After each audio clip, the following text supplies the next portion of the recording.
Good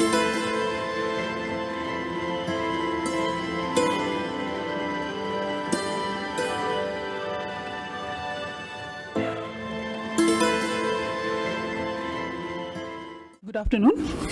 Welcome to today's lecture, organized by the Office of Communication, Indian Institute of Science. The topic of today's lecture is Cinematic Relation and Cultural Exchange between India and Spain by Professor Jaime Lopez Diaz. Before we begin, I would like to give a brief introduction of the speaker today. Professor Jaime Lopez is a film scholar at Complutense University of Madrid, Spain, specializing in cognitive perspectives and world cinema. In addition to his academic role, he brings over 25 years of experience as a journalist across television, print media, and communication services. We welcome you, Jamie, and we invite you to deliver the lecture. Thank you, Vitasta. Yeah. So can you hear me? Is okay? Okay. Okay, so this is most of this lecture actually is part of a paper that Vitasta and me wrote and published a couple of years ago, and it's about the impact of the movie Zindagi Na Milegi Dobara, and then what happened, okay, and what happened between the cinema of India in Spain and the cinema of Spain in India, right? So, okay, here as you see, this is the paper we published. This is another paper that I will show also some slides about film festivals in Spain and world cinema. So I'm going to speak about India in Spanish cinema, Spain in Indian cinema, then the movie Zindagi Na Milegi Dobara and what was the impact in especially in the Spanish film industry, also maybe in the Indian, and then just some data about the number of Indian films that make it to the screens in Spain, the number of film goers to Indian movies in Spain, and the box office of Indian movies in Spain. Well, so let's start that actually the biggest success in terms of film goers, box office, and adjusted inflation, and awards and prizes was this movie from 1948. So it is a religious movie. It's called The Harvest is Rich. This is a brief logline or a brief outline of the movie, but as you see, is some Spanish religious Christian missionary goes to India when there's some kind of conflict and situation. This movie was very famous. Actually, the male protagonist and the female protagonist became very prominent actors and in the Spanish film industry, one of the most important actors during the 50s and the 60s, Fernando Ferman Gomez and Sara Montiel, who was a singer that went to Hollywood and then went back, etc.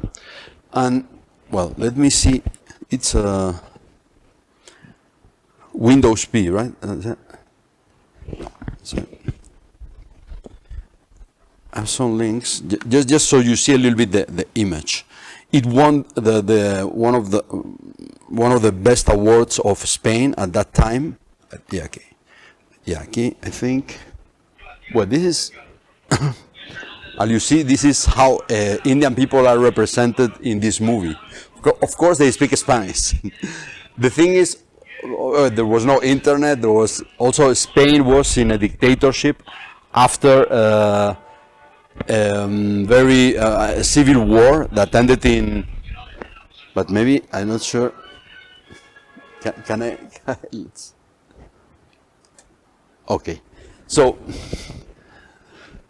the thing is, they tried the filmmaker, who was a very important filmmaker at the time. He tried to get some permits to come to India to shoot the movie in India. But it was not possible. So instead of Indian people, that there were maybe no Indian people, just very, very few in Spain, he hired gypsies who actually they say they came from India in the Aryan migrations from India to Europe. So all of the Indian characters there are Spanish gypsies who speak Spanish, of course. So I'm not sure if you now. Well, this is some kind of tragedy. Well, okay. So just this gives you an idea of this cinematic relationship, because this is the most relevant movie about Indian people in Spain. I mean, a religious film from 1948. Okay, because then there were no significant movies. Just, you know, in the 70s in Spain and in Europe, there were several co-productions with other countries, maybe with the UK, with Italy. Many were horror movies. No, in the 70s, there were many horror movies, co-productions of Spain, Italy, United Kingdom, the Netherlands, etc. So this is one about the British India at that time, some conflict. That one a little bit too, but with some tigers and legends about some cars and these kind of things.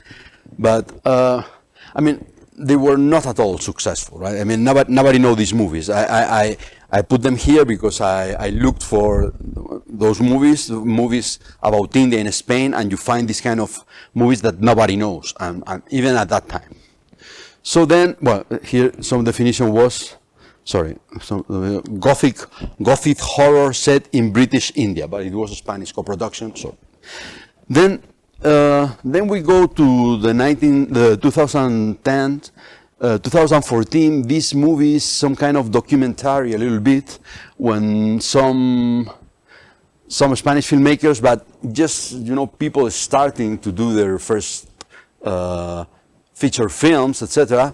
They make some films. Actually, this actor Juan Diego, the guy, he's a very renowned actor, considered one of the main, most important actors in Spain, also from the theater. He's usually in the theater. But for example, these movies are not at all, nobody knows them, right? Bollywood Made in Spain is about, well, you know, Bollywood dancing, because this is the idea that in Spain there is about Indian cinema, about Bollywood, just romance, songs, dances, etc.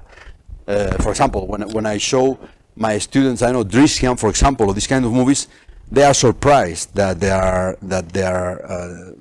crime movies. This kind of, the idea in Spain is that India, mostly Bollywood only, is about romance, songs, and dances. So Alex Strip was the first movie to go to the screens, to the movie theaters, after the lockdown in 2020. So, well, a little bit more people went there, but just because people wanted to go to the cinema somehow. But actually, also nobody knows this movie. I mean, it was in the newspapers at that time. Well, the first movie is cinema is starting again in Spain after the lockdown. This was the first movie, but actually, if you ask somebody, nobody knows. Okay, it's about a father who has been accused. He has some kind of drug deals or something, and he goes with his daughter, and well, there is a terrorist attack, and well, some stories like that. Then, if we go to India, this is part of Vitasta's documentation job. We went to this in the 60s and the early 70s. Helen, you know, whose mother, there was an actress called Helen, whose mother was half Spanish and half Burmese.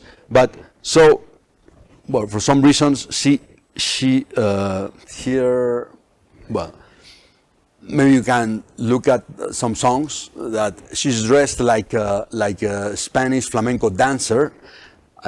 This is Helen in that movie, and this is a typical flamenco dancer, right?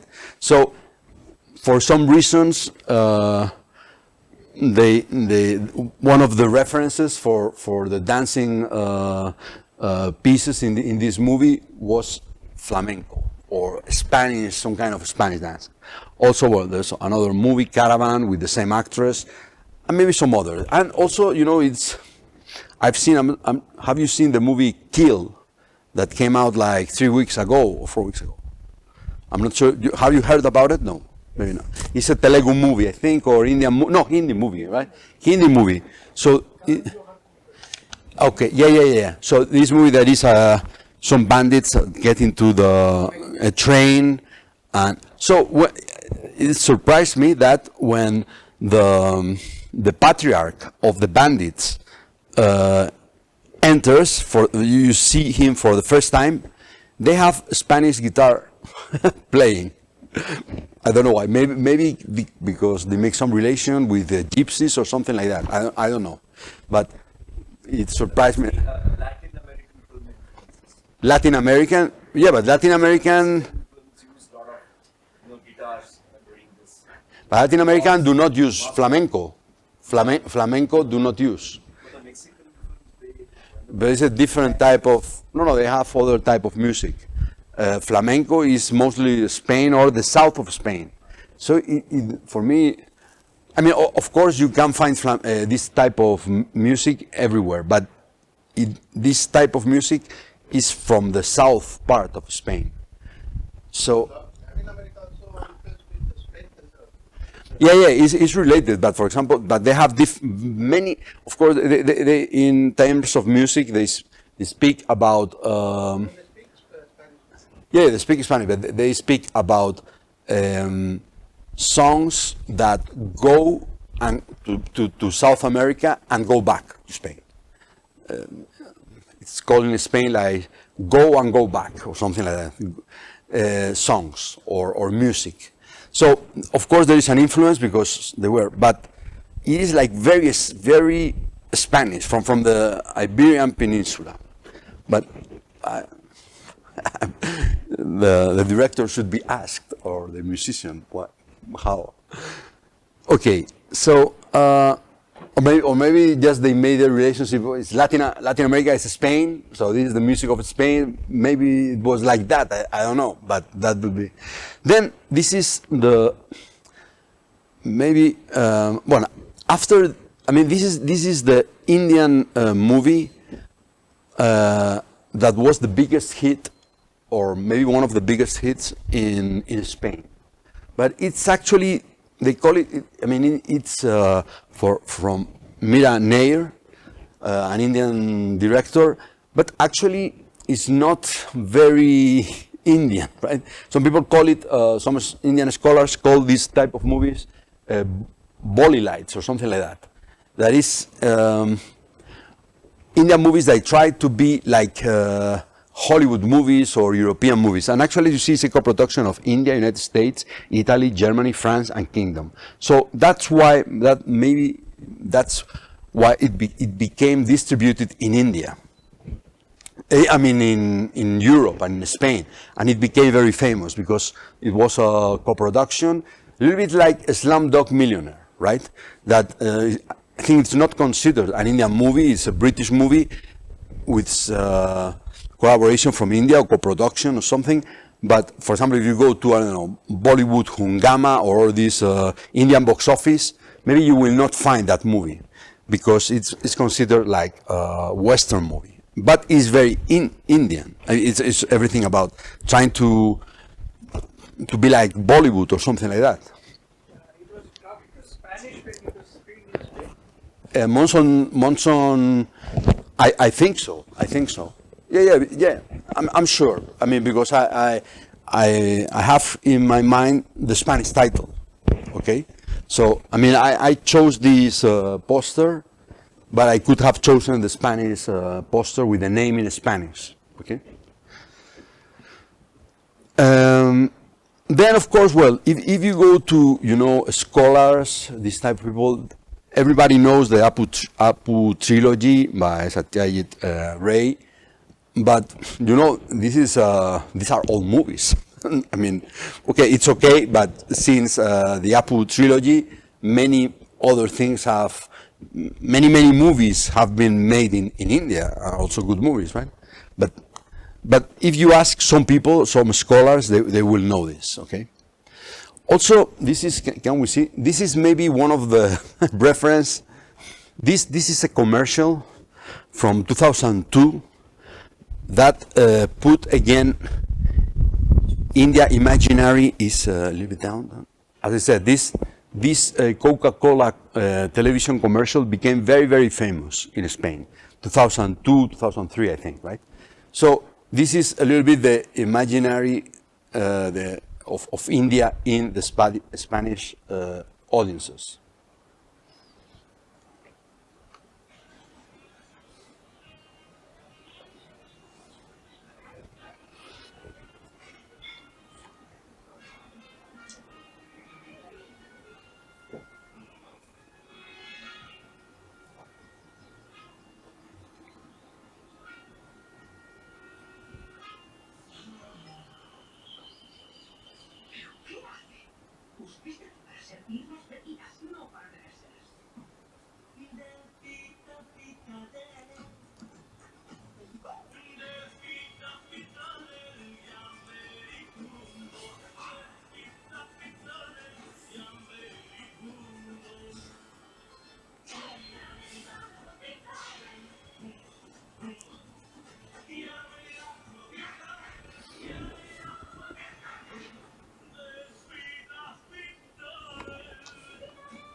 Okay, so this, wow.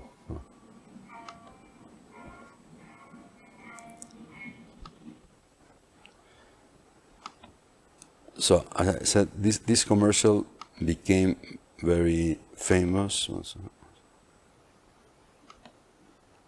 Okay, then when the OTTs came, for example, this was also not very famous, but more famous than usual for an Indian movie, White Tiger. I know. People, have you seen this movie? But actually, again, I'm not sure if this is considered an Indian movie. It is from a novel that became, it was in the New York bestsellers list. And so, I'm not sure, actually, would you consider it an Indian movie or not? Or It's a very popular novel. it was popular novel here. He's a writer from our Okay, but and the movie, was but it was considered Indian movie, because the thing is, sometimes as I said, Slumdog Millionaire is not considered an Indian movie. That's a British. This, yeah, but this one is, yeah, because, okay. So this was in Spain, was very known because platforms. And then a little bit later, like last year or so, and some before, these two, RRR and Secret Superstar, I think, were also not very famous, but some people, they suddenly speak about them. So it's like, okay, but most of the people wouldn't know about them, but some people know, right? So then we come to this second part of this presentation, is Zindagi Na Milegi Dobara, this movie that was like a milestone in the relationship between the cinema of Spain, of India and Spain, right? So it's from 2011 by Zoya Akhtar, and well, it has this Tomatina scene, you know, that actually Tomatina, I think it was last week or something like that, and that both the producer and the director relate to Holi, to the festival of Holi, also very colorful, and well. So in this movie, you have like the characters go to different parts of Spain. Actually, I'm not sure. How can I see only the? I have to go here, no? So they make a journey they go to some parts of Spain. They arrive to Barcelona. Then they go to the costa, to the beaches in northern part of Barcelona. I think they have some underwater diving there. Then they go to the Tomatina, maybe, and well, Tomatina, as I said, is actually the last Wednesday of August, so it was last week. Then they go, I think, to Seville or some parts in the south. Finally, the movie ends in this northern part of Spain where they have the running of the bulls. But as you see, the running of the bulls is July the 7th. So they changed the dates. But it doesn't matter because also, you know, this Dan Brown also changed, some people accused him of changing everything, you know, in Spain. He just used some festivals and holidays, but he changed everything. And here, well, the director or the screenwriters, they thought it was it would have more impact to change it, to put it this way. So, what happened with this movie? Well, in India, it was screened in more than 2,500 movie theaters.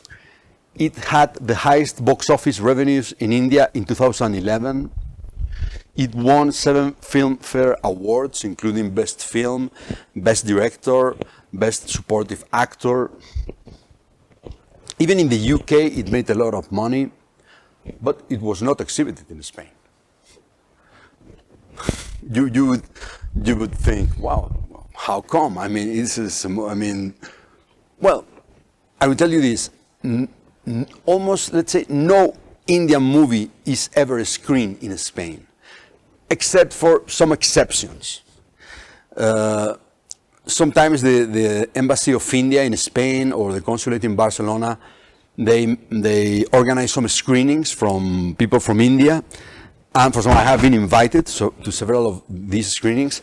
Also, they say that in Barcelona, there is a cinema run by an Indian person who organizes some screenings or has some Indian movies, but it's just for people from India living there.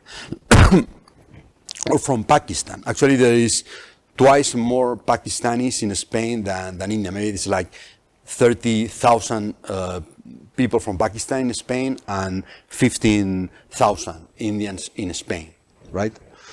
Spain has around 48 million people. So just so. And well, but in India, as I said, it had a big impact, the movie. So as you see, the visitors in the next year, in 2010, there were Indian tourists to Spain, 30,000. Next year, it doubled, right? Well, then it kept on growing, but I don't think it was maybe because of the other reasons. Maybe people from India have higher incomes, and I don't know. For example, the Indian's ambassador to Spain at that time or around those years said that this movie was responsible for making Spain a household name in India and increasing tourism from India. Well, maybe you know better about this because I have no idea how it was perceived in India, this movie, but this is what the ambassador in Spain said.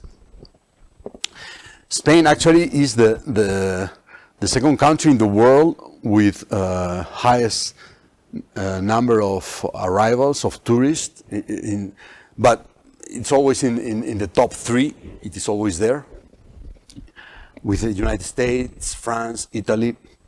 So what is called the Spanish Film Commission tries to attract film industries from other countries to shoot, to have locations for their films in Spain, not to make some money, let's say. Actually, they financed partly Zindagi Na Milegi Dobara, that originally it was going to be shot in Mexico, but there was some kind of disagreement, or they didn't reached an agreement. So somebody in Delhi from the Spanish embassy that knew that this director wanted to make this film, they said, okay, so come to Spain, change a little bit the screen, go running for the bulls and type of things, and you can do that. So there are several institutions in Spain that try to attract film industries from abroad, and also there is a council, Spain-India, for different types of trade between both countries. So in 2016, the International Filmfare Awards, that you know are every year in India, but also they have like to promote Indian cinema, they have an International Filmfare Awards outside India. So in 2016, it was in Spain. So this was the mayor of Madrid at that time, 2016, and you know, I remember that it was around this time when I started looking at Indian movies. I mean, I knew some. I had seen the Monsoon's Wedding and this thing, but the thing is, I had to give an assignment to my students. I said, why always give an assignment about a Hollywood movie or a European movie or Spanish movie? Why not try, I mean, other types of cinemas? And I said, okay, Bollywood or Indian cinema is the biggest film industry in the world, so okay, let's look at it. So I went to some rankings made by Western people to try to say, okay, let's see what is the taste of Western people towards Indian cinema. And I saw this, I know, Dangal, Drishyam, Bajrangi Bhaijaan, these types of movies. So I thought that Bajrangi Bhaijaan, I know I'm saying it's wrong, but whatever it said, I said, okay, this has many aspects that can be interesting from some students from Spain about history or, you know, the conflicts and also the type of movies, the songs, everything. So and my students really liked it. So I wrote to the producer of the film. So I said, okay, I don't know why this movie is not screened in Spain. It doesn't make it to the Spanish screens, movie theaters, because I think, for example, I had an assignment with it. All my students like it very much. And this, he never answered me. But like 5-6 months after, the International Filmfare Awards were in Madrid, where I live. I don't think it has nothing to do, but I don't know, they chose Madrid. And this movie won the International Filmfare Award that year. But even so, then I thought, okay, it won. Maybe they're going to screen it. It's going to be exhibited in some movie theater. Well, it did not. So for me, it was really surprising because at least once, this movie has won. They put it in the town hall of Madrid. It's very big. You look in the internet, the building is very historic and this, very big. But I said, okay, this is really strange. I mean, not even once, like, okay, this film won this award. But it did not, right? Well, these are two things in Madrid. But at that time, they made many agreements. I think it was because of Zindagi Na Milegi Dobara, so the Spanish government, they made agreement between the Producers Guild of India, the Spanish Film Commission, like to shoot in India, to shoot in Spain. Then the director of Zindagi Na Milegi Dobara, Zoya Akhtar, she won, well, this is the Queen of Spain. This is a very famous filmmaker called Carlos Saura, that also, he likes very much Indian cinema. I know he came to Delhi several times. I made him an interview a long time ago at his home when he released flamenco. He likes very like music with Vittorio Storaro, and he died, I think, last year, but he was really a great person. So they gave Zoya Akhtar some award of the Foundation Council Spain India Also in India, they gave her another international film tourism award, something, because of the impact of her movie. Tourism in Spain. And well, then we can say that in Spain there are some film festivals with Indian movies, like Imagine India. Just actually, I think the organizer is from Pakistan, but he has a lot of relationship with Spanish embassy, so he organizes this film festival. Then India Indie, which is organized by the House of India. This is maybe one of the most important. Also, Asian Film Festival in Barcelona. I've been the jury a couple of years ago, and I mean, well, this is only India, but this, even if the name is Imagine India, and of course, Asian Film Festival is about movies from all over Asia, but also India, right?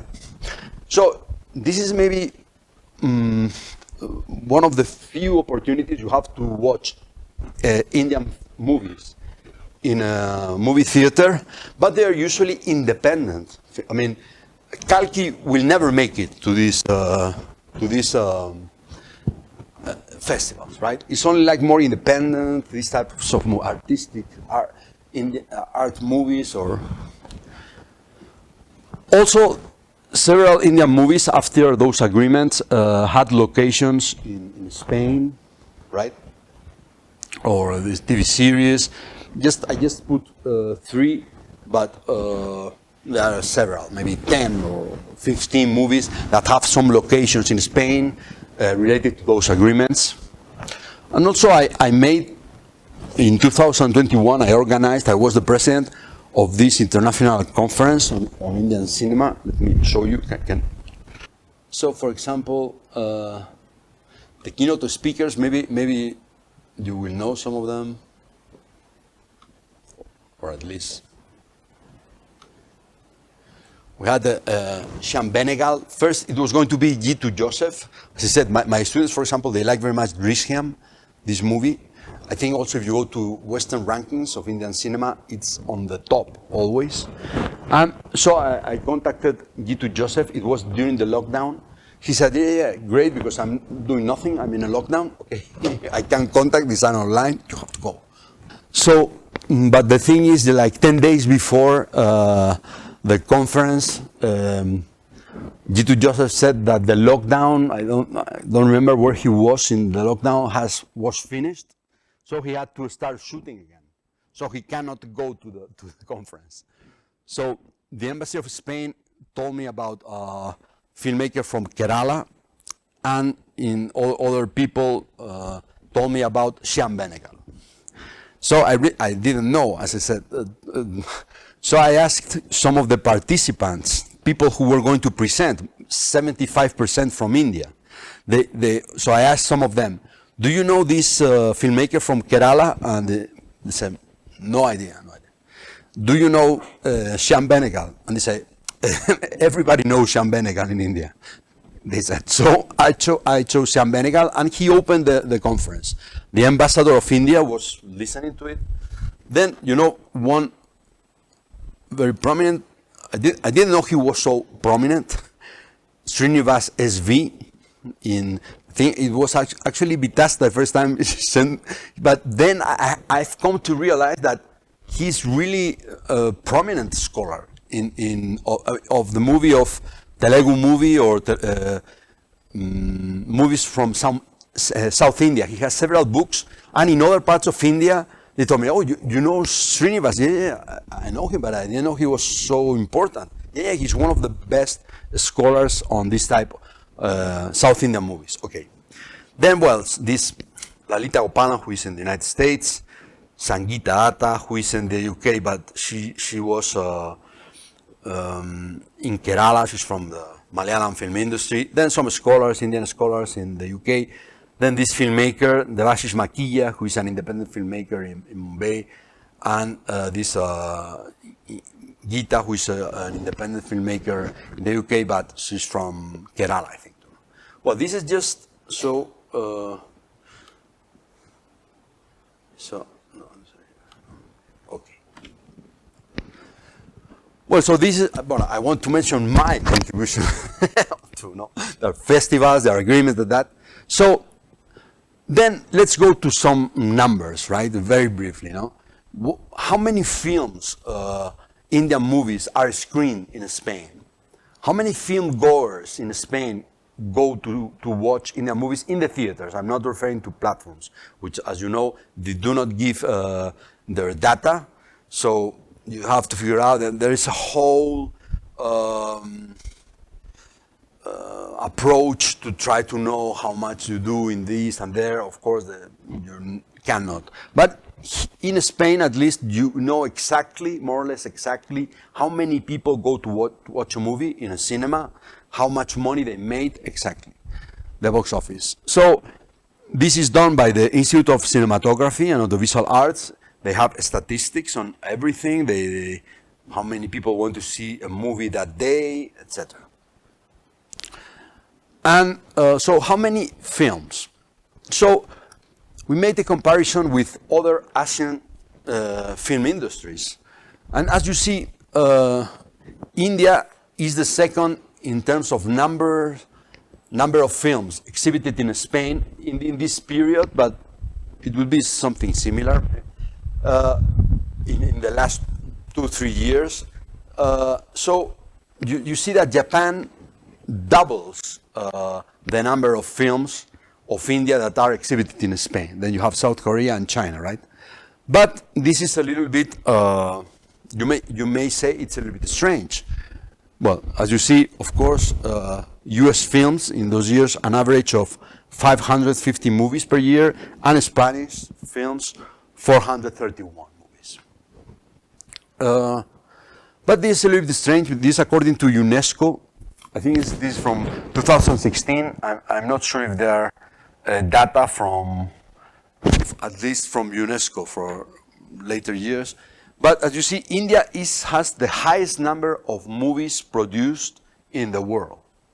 Here, the United States is not here, but it's less than. Then you have, of this Asian and South American, you have China, Japan, Korea del Sur. Maybe now it's slightly different, but I think India would be on top of the list. So it's very strange that, for example, well, Japan is the third one of these places from these countries from Asia, but it's more than 3 times less than India.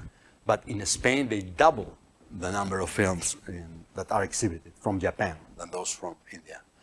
Then, how many film goers? Well, here you see India is the one with less film goers of all of these industries in Spain. Why? Because, as I said, even if 105 movies from India were exhibited in Spain, they were exhibited for some Indian and Pakistanis, maybe just organized by the embassy or the consulate in Barcelona, or maybe just one person in Barcelona in his movie theater has these special sessions. So maybe they buy some tickets, but not much. So as you see, is the lowest number of film goers. Well, it's very different with, of course, United States and Spanish. Then average film attendance, China, Korea, Japan. Well, this is just to put it this way, but as you see, India is very low, right?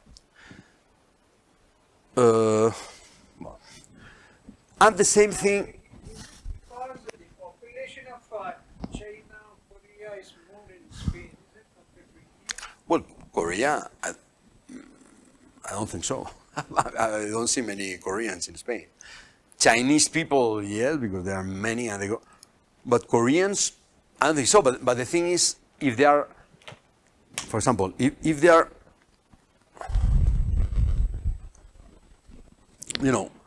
Chinese movies 60. So how come there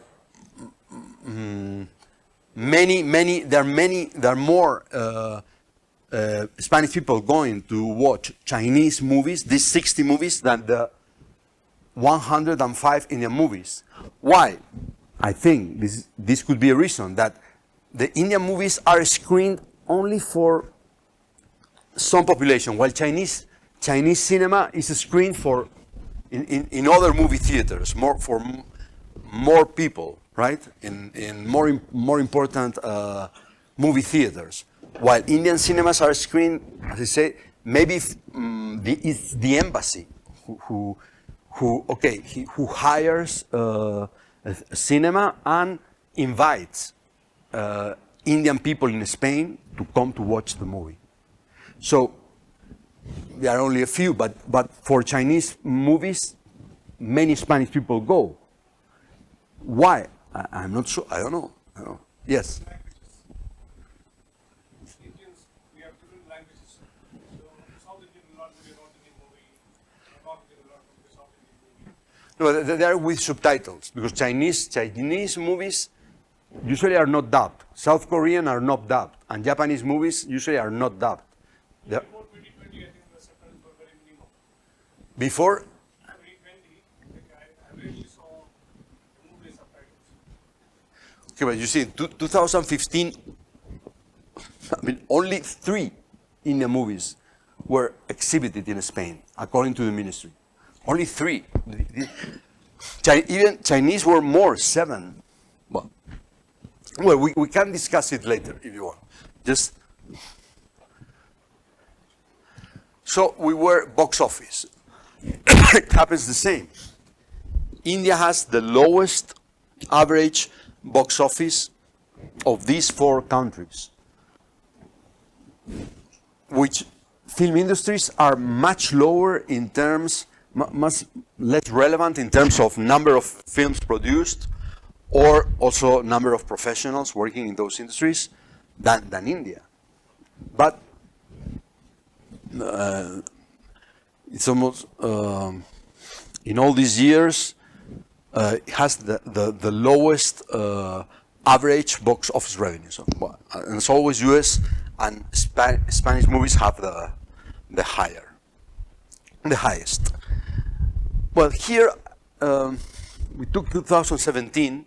Why? Because in December 2016, it was released Dangal, which is the highest grossing film Indian highest grossing film worldwide, right?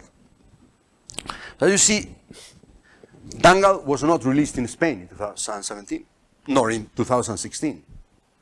It was not released. Maybe it was exhibited, in a university, but that does not count for the Ministry of Culture. You can see that Tigers in the Hay had 5,000 film goers. Golmaal again. Bahubali, the conclusion, 2,000 in the whole year. 2,000 people went to see that movie. So it's maybe, as I said, there are 15,000, around 15,000 Indians in Spain and around 30,000 Pakistanis in Spain. So I guess they are there, those 2,000s are there. Also, you can see somebody was speaking about the language. As you see, there is Hindi, but there are more Punjabi films in Punjabi than in Hindi. One in Telugu, Tamil, is Hindi, Bengali. Well, Bengali is the old Apu trilogy that maybe, 20 film goers. So it's something, they put it in some region in Spain. Okay, it's very good movies, you have to watch it. But the thing is, they're mostly, I think there are more Punjabis than Hindi movies. Why? Because of the Pakistanis, I think. So, so this is a little bit the reality of Indian movies in Spain.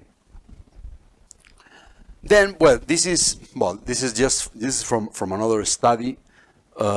Most productions are. This is movies screened in in international film festivals. There are 2 international film festivals, the most prominent in the northern part of Spain and in the center of Spain. So, I mean, most of the foreign films screened, apart United States, Europe, etc., are from are mostly South America, Central America, and this would be here. It would be India, Nepal. South Asia. Only 5 movies in a period of 5 years. So as you see, there are not many. Co-productions with Spain.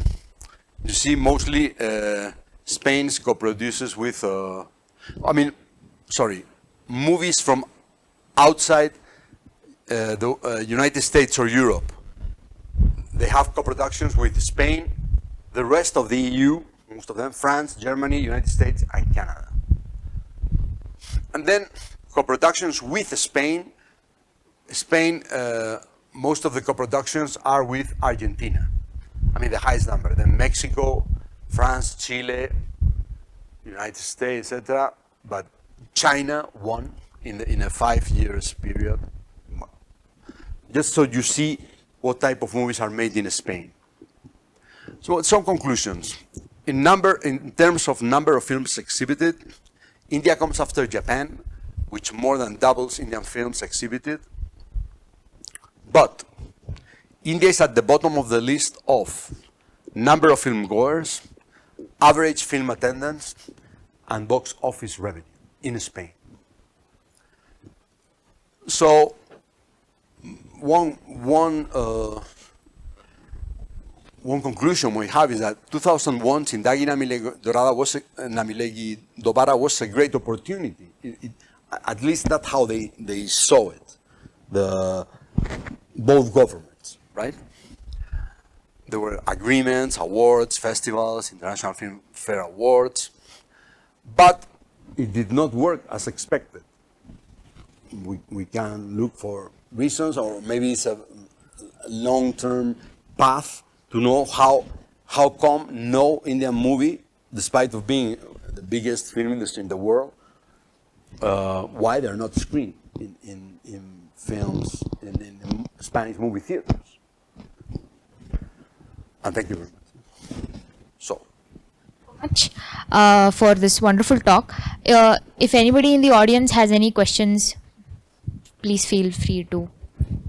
Sir, very good evening. It was very wonderful presentation. Little bit, it's not question, some observations what I found. Okay. I wanted to share to everybody. One thing, last slide, what I felt was the perception in outside India is, whatever you first told, the Bollywood romance, other things. Yeah. Now it is little bit changed, but outside India, especially, only Indian film industry is Bollywood or Hindi cinema. Yeah. So that's the one perception. So everybody will be, and even most of them big embassies are only situated in Bombay. Exactly. So for South India, it's not accessible very much, and they also not here approachable. The consular, whoever all comes, they will be only go to 3 Khans or some Yash Chopra or some bands, and they will think whatever they give project data, that's only entire Indian film industry perception.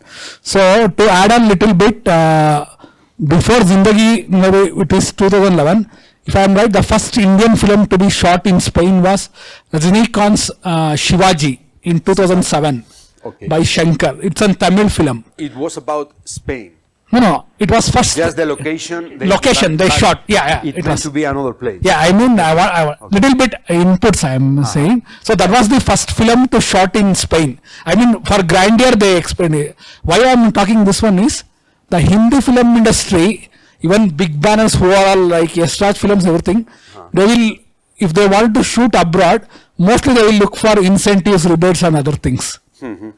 That country what they offer. But especially in South India, they are passionate. They want to explore new locations to the audience. So they don't look that much of rebate what I get or what are the incentives that much. They also, that is also main attraction point, but they will not look that like what are the Hindi filmmakers.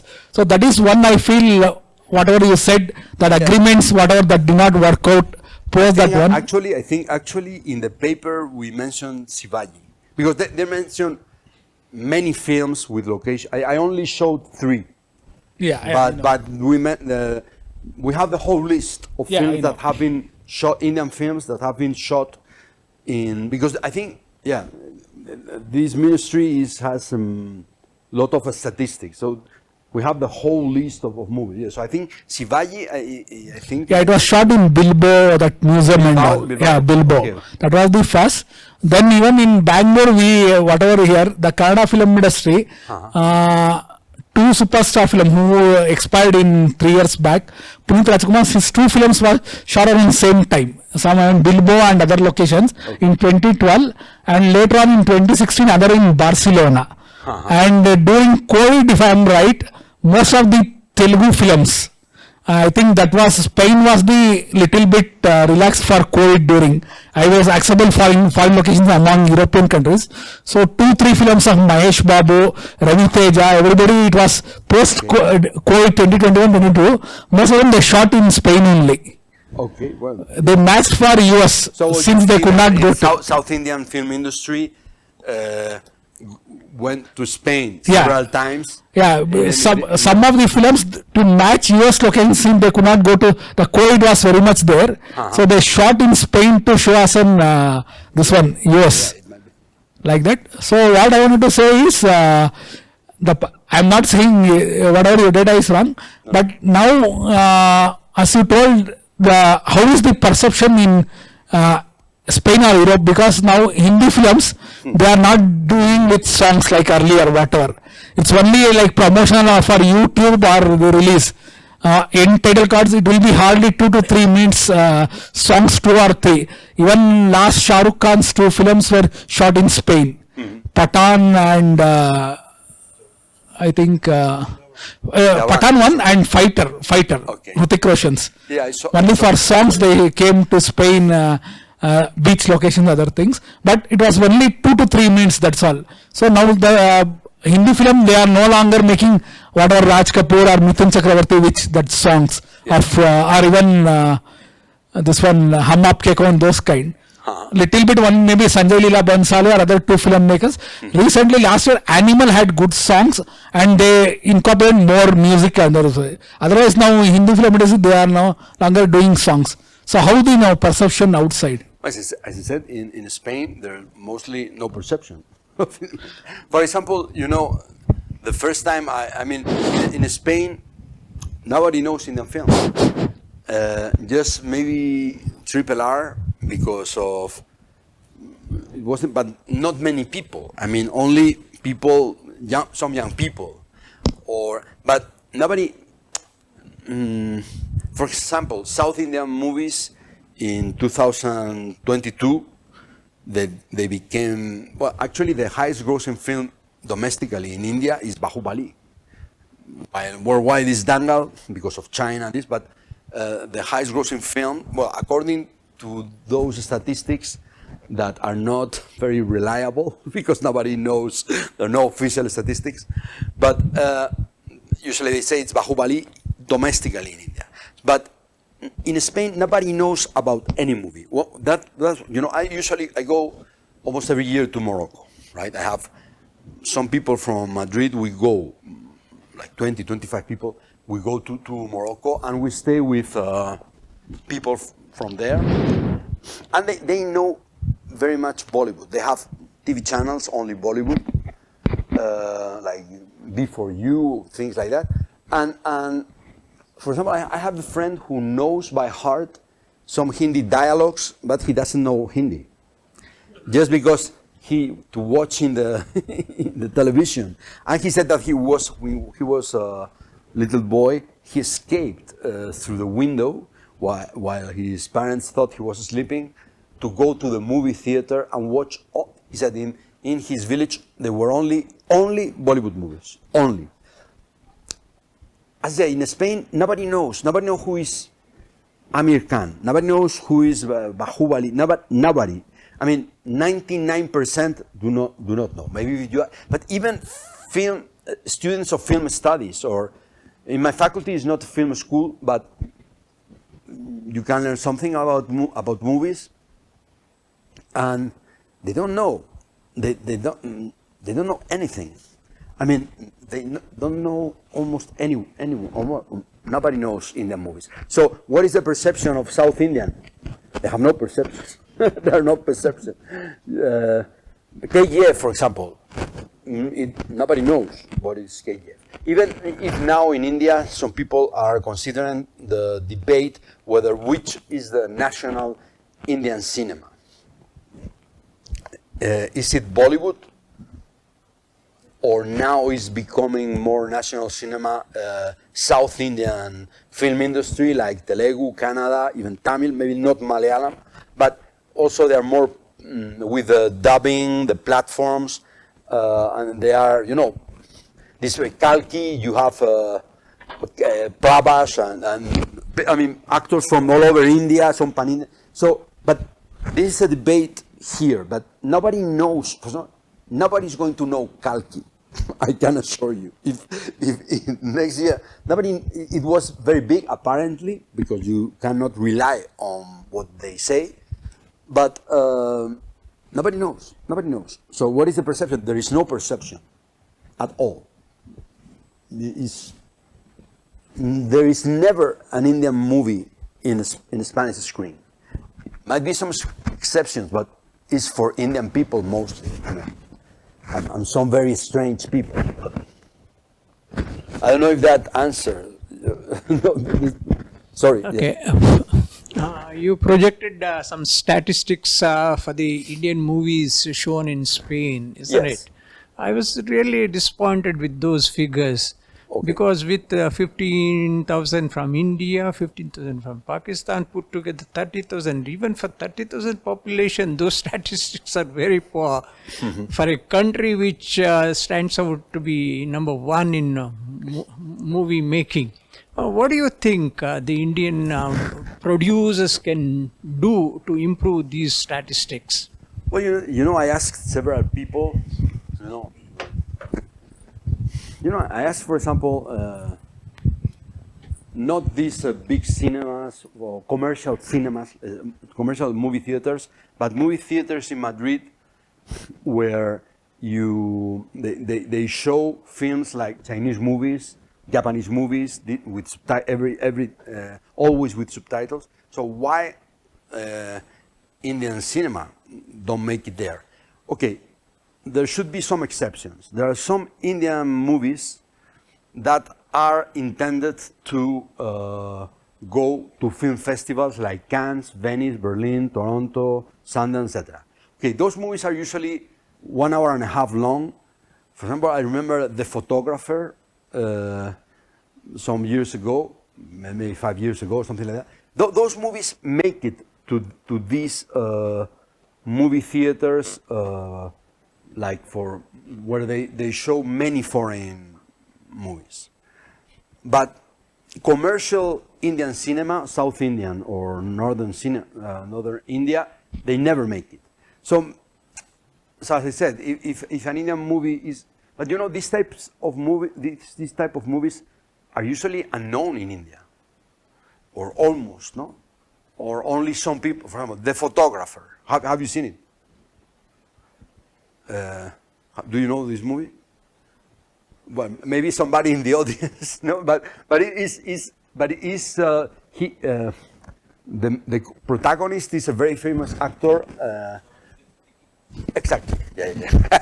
Thank you very much, because it was a little bit difficult. He's the protagonist, but because he does a lot of Western movies or some. But so this movie, I saw it in a movie theater in Spain, but it's very different from commercial cinema, or even not so commercial, but the movies that you maybe it's the contrary. It was almost never screened in Orion Mall. I don't know, but maybe it's the contrary. Those movies for these festivals are there. So why? They say, well, you know, it's a matter of distribution. They don't think they're going to be. Because sometimes I thought about the duration. Usually Indian movies, there used to be 3 hours long, now 2 hours 40, 43. But the thing is, but there is an intermission, but now Hollywood movies and European movies, because of the platforms tell them to make it longer. So you find several Hollywood movies or European movies that are more than 2 hours, which some years ago was very rare. And there is no intermission. So is it the duration? I don't know. Is it because of the culture is very different? Maybe, but Chinese culture is very different. You see, I don't know, Wong Kar-wai or Zhang Yimou. They were big hits in Spain. Or is it about Japanese movies, you know? Well, Japanese culture is maybe more westernized in some cases, but actually people goes to the cinema to see the different cultures, right? South Korean movies. So I really don't know. I asked several people. It's a question of the distributors, the distribution. They hire the ones that acquire the movies in order to be shown in the theaters. But I really don't know. Yes, sorry. Sir, I had an opportunity to visit Madrid in 2017. You visited? So, sir, Okay. I visited, sir. It's like God's own country, I should say. Such a beautiful. Okay.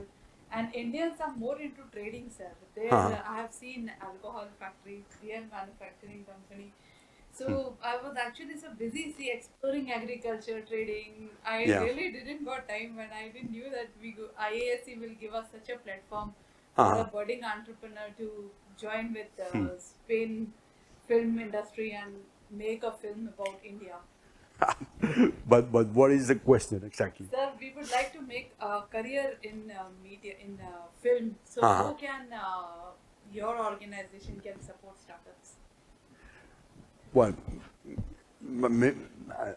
I don't think it supports that, but you can write to me, or we talk later.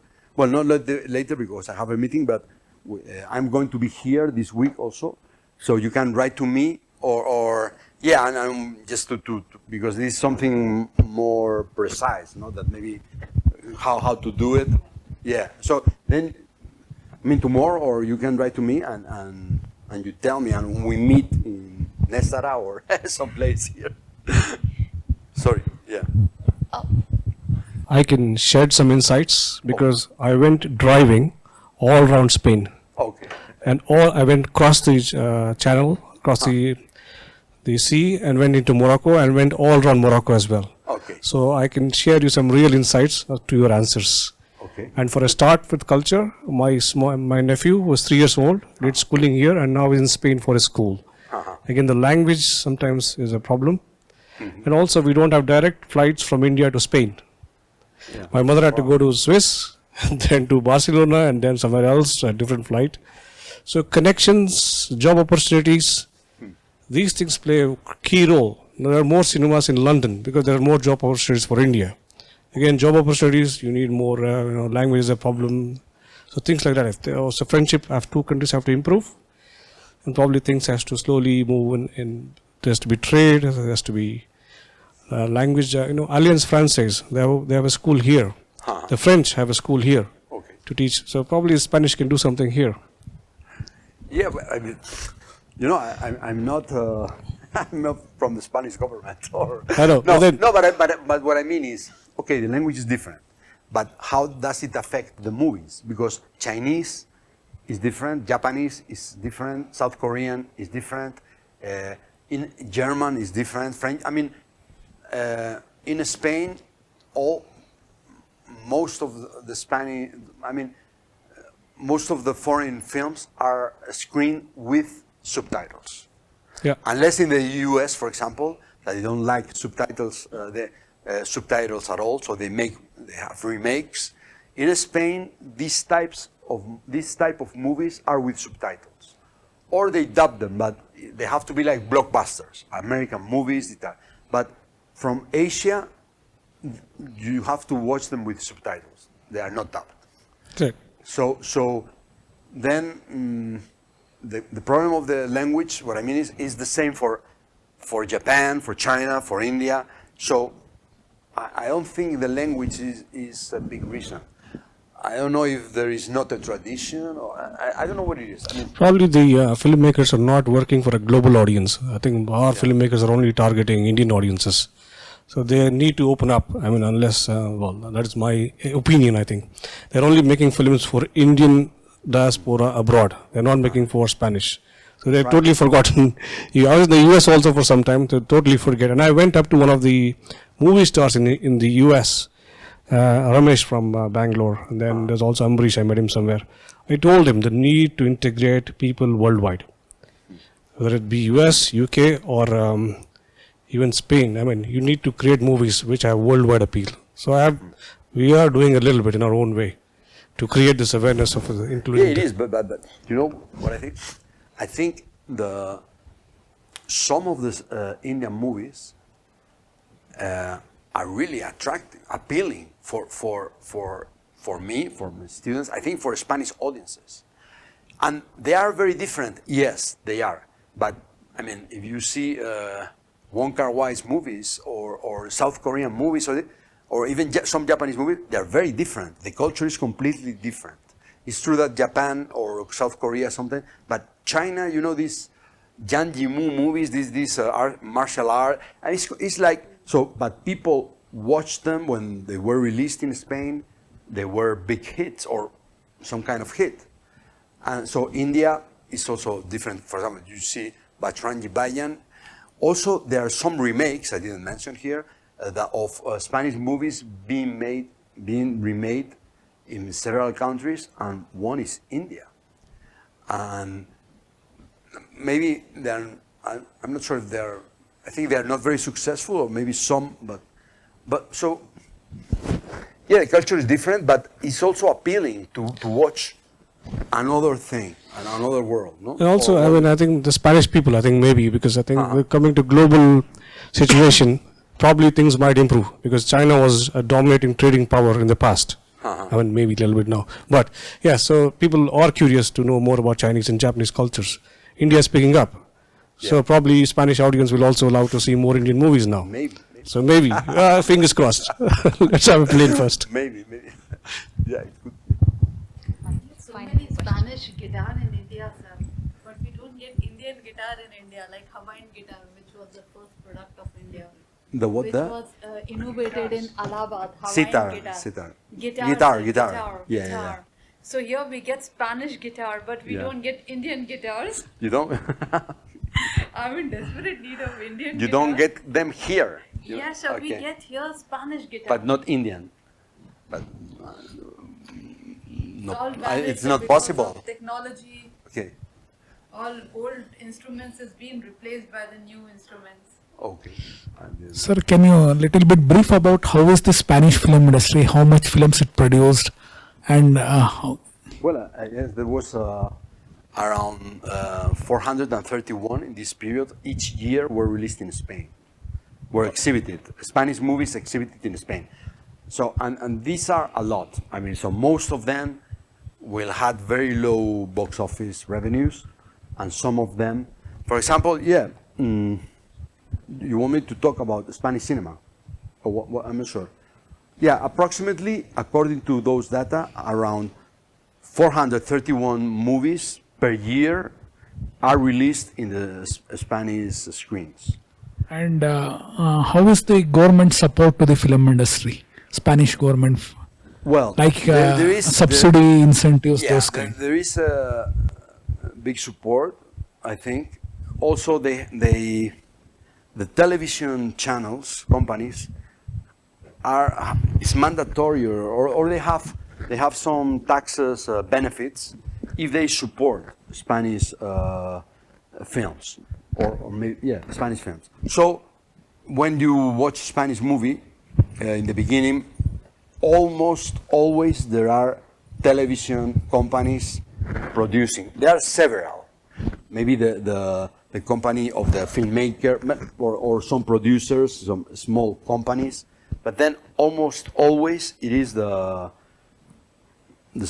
some television companies, and also local governments or regional governments, or maybe even the whole country government. So yeah, there are a lot of, but the thing is, that's a debate. No? because some movies are paid mostly by the Spanish citizens, and then it's just I mean, they don't go anywhere. So that's a debate always, right? See, for example, I've seen movies that have, for example, there were some very famous a series of 7 novels, very, very famous in Spain. And the Spanish government supported one filmmaker to do a movie about those series. Instead of just doing a film about the first novel, he mixed the 7 novels in one movie. And they hired very famous actor Viggo Mortensen, you know, who is actually, he was raised in Argentina, so he speaks Spanish but with Argentinian accent. So, but the thing is, it was a catastrophe because he could have done just one novel, then the other one, then the other one, and it would have been very good. But he put the 7 novels at the same time. I don't know, it was so absurd. So the thing is, the problem is, okay, for experimental movies, etc. I think, but then Almodóvar needs to be paid by the Spanish citizens. I don't know, or this because that way you take the risk that they don't think about the audience at all. Like this guy who put 7 novels in one, and it was a flop. But it was one of the most expensive movies in the history of Spanish cinema. Almost all of it paid by the government, that is from the Spanish citizens. So he didn't think about the audience, in my opinion. So that's a debate always. You have French, for example, France also supports a lot movies and culture, but I don't know. Some French movies are really, in my opinion, are really boring, but others are good. But you have a debate there. So yes, but Spain definitely. I said local governments, the Spanish government, television companies with some kind of benefits, and then you have the small producers. Thank you so much, Professor, for this wonderful talk. I would like to give you a short token of appreciation from the Office of Communications. Okay, thank you. Thank you so much for attending this talk. There is tea and snacks outside for everyone. Yeah, thank you. Okay, thank you.